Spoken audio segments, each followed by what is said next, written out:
प्रियंका को शादी करके 1 महीना हो चुका था। सारी रस्में ख़त्म हो गई थी। अब गृहस्थी संभालने की बारी थी और किचन भी।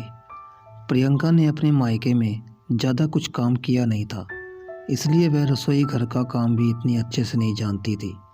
इस बात का उसकी सास को भी पता था, क्योंकि लड़की देखने के कार्यक्रम के समय प्रियंका के मायके वालों ने उनसे कुछ भी नहीं छुपाया था। और इस बात से उसके ससुराल वाले भी खुश थे कि कम से कम उन्होंने झूठ तो नहीं बोला।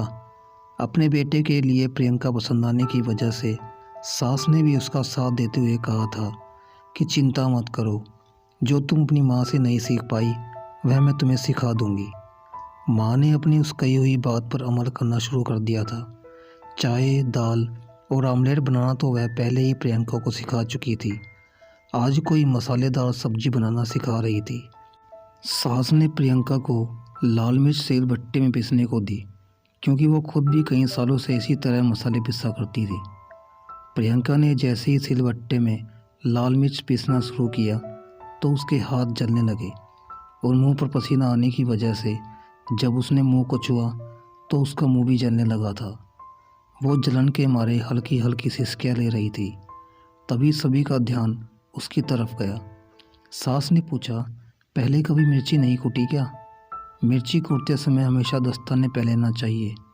प्रियंका बोली, नहीं मम्मी जी, माँ ने कभी मिर्ची पीसने ही नहीं दी थी।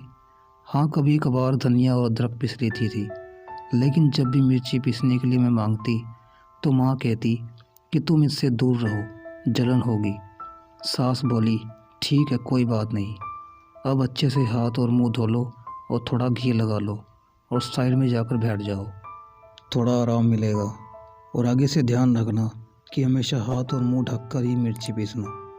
प्रियंका के हाथ अभी भी जल रहे थे, जो उसके चेहरे से साफ नज़र आ रहा था। महेंद्र अपनी बीवी की ऐसी हालत देख नहीं पा रहा था।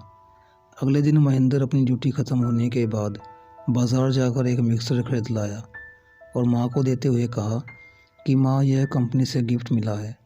चलो, अच्छा ही हुआ, अब इसके कारण अब तुम्हारा हाथ भी नहीं जलेगा। महेंद्र तिरछी नज़र से अपनी पत्नी को देख रहा था। उसकी यह हरकत माँ ने भी देख ली। माँ बोली, अच्छा जी, अब समझ में आया, बीवी को एक बार हाथ में क्या जलन हो गई, नया मिक्सर आ गया और मैं इतने सालों से नहीं बताती थी तो क्या मेरे हाथ नहीं जलते थे? पिताजी ने बात को संभालते हुए बीच में ही अपनी बीवी को चिढ़ाते हुए कहा, अरे भगवान, यह तो अच्छी बात है ना, घर में नया मिक्सर आया है तो सिर्फ तुम्हारी बहू थोड़ी इस्तेमाल करेगी, इसका फ़ायदा तो तुम्हें भी होगा ना। बेटा बोला, इसलिए कहता हूँ माँ, अपनी तकलीफ़ें बताया करो। आप ही सोचो, अगर प्रियंका ने अपनी जलन छिपाई होती और किसी को पता नहीं चलने दिया होता तो क्या आज इस घर में मिक्सर आ पाता? जैसे ही मुझे प्रॉब्लम पता चली तो मैंने उसका सलूशन ला दिया। यह बात सच है कि प्रियंका मेरी पत्नी है, लेकिन यह बात भी सच है कि मैं आपका बेटा हूँ और प्रियंका से पहले आप ही मेरे लिए ज़्यादा महत्वपूर्ण हैं।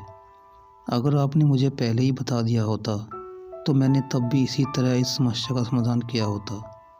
आप अपने इस बेटे को कभी भी आजमा कर देख लेना, आपके लिए यह बेटा अपनी जान भी दे देगा। माँ अपने बेटे के मुंह से इतनी प्यारी प्यारी बातें सुनकर ही खुश हो गई और उसे गले से लगा लिया और बोली, जीते रहो मेरे बेटे। प्रियंका भी अपने पति का, अपने पूरे परिवार और खुद के प्रति प्रेम देख अपने आप को भाग्यशाली समझने लगी और उसके चेहरे पर एक संतुष्टि की मुस्कान छा गई। तो दोस्तों, आपको ये प्यारी सी कहानी कैसी लगी, हमें अपनी राय कमेंट करके ज़रूर बताएं। धन्यवाद।